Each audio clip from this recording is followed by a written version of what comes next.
Baiklah, hari ini kita akan belajar melanjutkan pelajaran kita untuk pertemuan yang ke-13 dengan judul yang baru yaitu kuat arus, rapat arus, dan penghantar. Jadi pelajaran ini diambil dari buku Joseph A. Administer dan Mahmud Naffi yang merupakan seri dari Psalms Outlines tentang elektromagnetik untuk edisi yang keempat. Oke, sekarang kita lihat saja apa yang akan kita pelajari. Yang pertama, kita akan mengulang kembali apa yang disebut sebagai kuat arus listrik. Nah, jadi yang dikatakan sebagai kuat arus listrik adalah laju dari muatan listrik yang melewati suatu titik tertentu atau melintasi suatu permukaan tertentu. Atau dengan kata lain, seperti yang sudah biasa kita ketahui bahwa kuat arus listrik itu adalah muatan yang mengalir per satuan waktu. Kalau dibahasakan secara matematis, maka dia kira-kira seperti ini.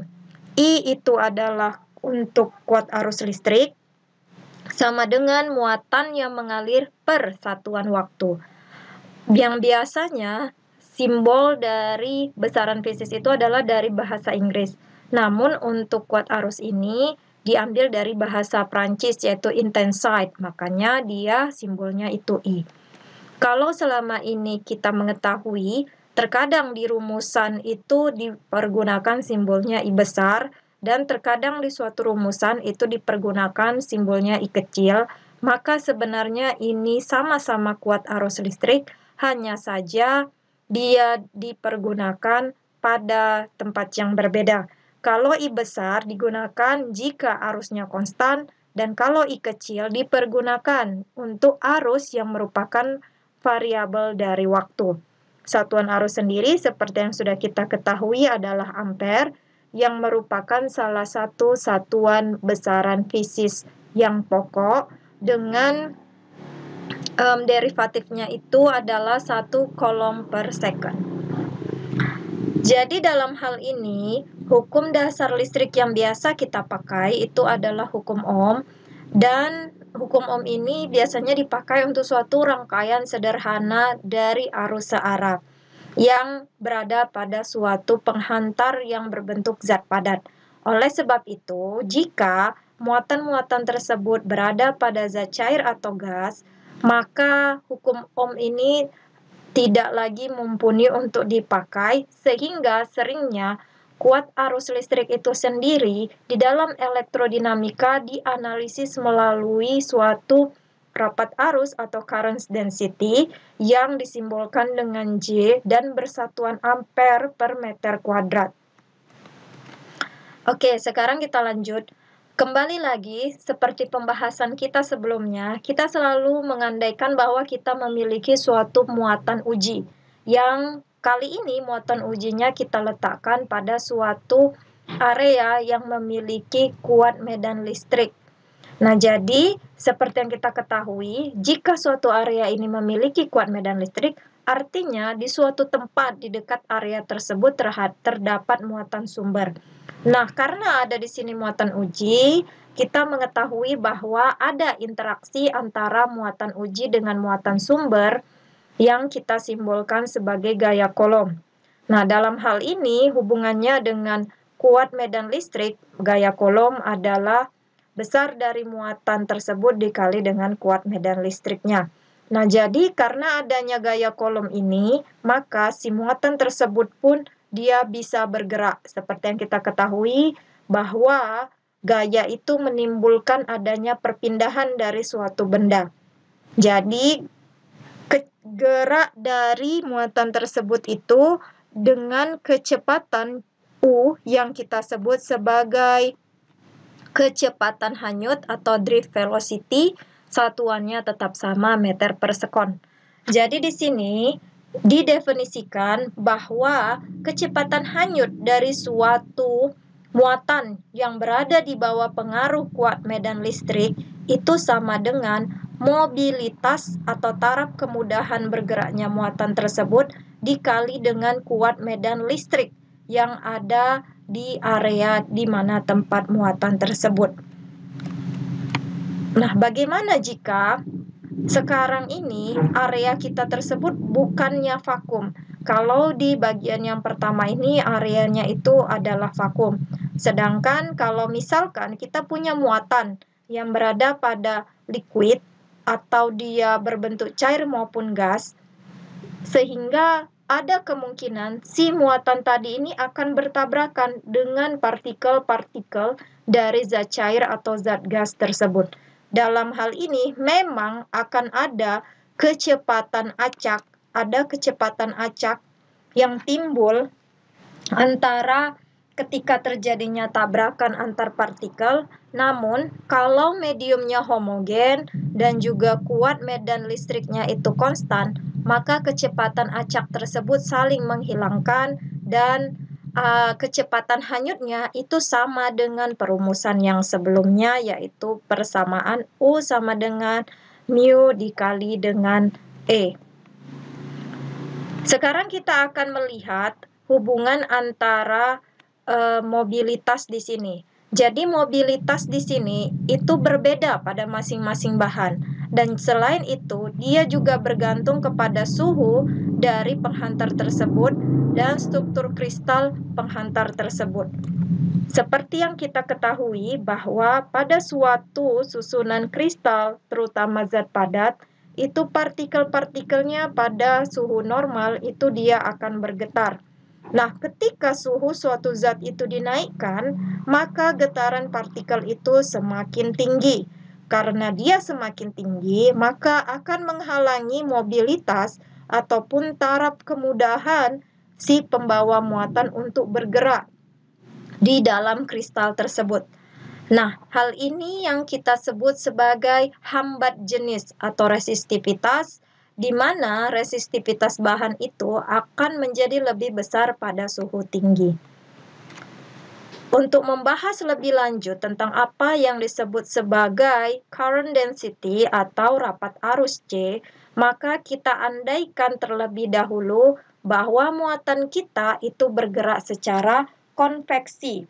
Seperti yang sudah kita pelajari pada teori tentang panas, bahwa jika panas bergerak secara konveksi, artinya partikelnya ikut bergerak. Begitu juga dalam rapat arus konveksi. Di sini diandaikan kita memiliki suatu benda dengan volume V, atau ini kita sebut sebagai awan muatan dengan volume V yang memiliki rapat muatan sebesar ρ. Nah, jadi di sini diandaikan tidak ada kuat medan listrik yang berada di sekitar area tersebut. Hanya saja si muatan tersebut yang berbentuk awan muatan tersebut, dia bergerak melewati suatu permukaan yang kita sebut saja sebagai permukaan es. Ketika dia bergerak melewati permukaan, maka ada rapat muatan atau sebanyak apa muatan yang melewati permukaan tersebut yang bergerak dengan kecepatan hanyut U, itulah yang disebut sebagai rapat arus atau J. Jadi di sini kita perkenalkan besaran lain, yaitu J, rapat arus, itu sama dengan rapat muatan dikali dia dengan kecepatan hanyutnya. Dalam hal ini, kalau misalnya kita menggunakan teori rapat arus konveksi, maka benda yang memiliki bentuk yang tidak beraturan seperti ini, ketika melewati permukaan es, karena bentuknya yang tidak beraturan, maka J-nya juga tidak konstan, atau rapat yang melewati permukaan tersebut juga tidak konstan. Dan ketika seluruh awan muatan sudah melewati permukaan, maka bisa J-nya itu bernilai 0. Jadi konsep ini bukanlah konsep yang kita pakai seterusnya, tapi terkadang konsep ini juga bermanfaat pada teori elektromagnetika. Yang kita pakai sebenarnya adalah teori tentang rapat arus konduksi. Nah, jadi untuk rapat arus konduksi ini berbeda dengan rapat arus konveksi. Memang ada muatan-muatan yang bergerak dengan kecepatan hanyut U, tetapi dipengaruhi atau berada di bawah kuat medan listrik. Sehingga di sini rapat arusnya itu berhubungan dengan kuat medan listrik. Jika sebelumnya rapat arusnya tidak berhubungan dengan kuat medan listrik, hubungannya hanya antara rapat muatan dengan kecepatan hanyut, maka untuk yang ini rapat arusnya itu berhubungan dengan kuat medan listrik. Nah, jadi kita buat persamaan yang tadi menyatakan bahwa J sama dengan Rho dikali U. Sedangkan U itu sendiri adalah mobilitas dikali dengan kuat medan listrik. Dengan mensubstitusi U yang ada di persamaan ini dengan U yang ada di persamaan kedua, maka kita akan memperoleh bahwa rapat arus itu sama dengan sigma dikali dengan E. Nah, yang dikatakan sebagai sigma di sini itu adalah konduktivitas. Jadi sigma sendiri itu adalah hasil perkalian antara Rho dengan mu, antara rapat muatan dengan mobilitas dari muatan tersebut. Itulah dia konduktivitas. Nah, jadi di sini J sama dengan sigma dikali dengan E, yang merupakan bentuk titik dari hukum Ohm. Dalam hal ini, jika pembawa muatannya adalah muatan negatif, maka hasil perkalian antara Rho dengan mu-nya juga akan bernilai positif. Jadi, baik pembawa muatannya positif atau negatif, maka perkalian antara kedua besaran ini tetap akan menghasilkan nilai yang positif. Sekarang kita lihat contohnya. Misalkan di sini kita ditanya berapa kuat medan listrik dan rapat arus atau J yang berkenaan dengan kecepatan hanyut suatu muatan yang besarnya 6 kali 10 pangkat minus 4 meter per sekon pada suatu konduktor dari perak. Nah, di sini yang penting itu adalah ini kata kuncinya. Konduktornya adalah perak. Seperti yang sudah dijelaskan tadi, bahwa konduktivitas itu bergantung kepada bahan penghantarnya itu apa. Jadi ini sangat gampang sekali sebenarnya.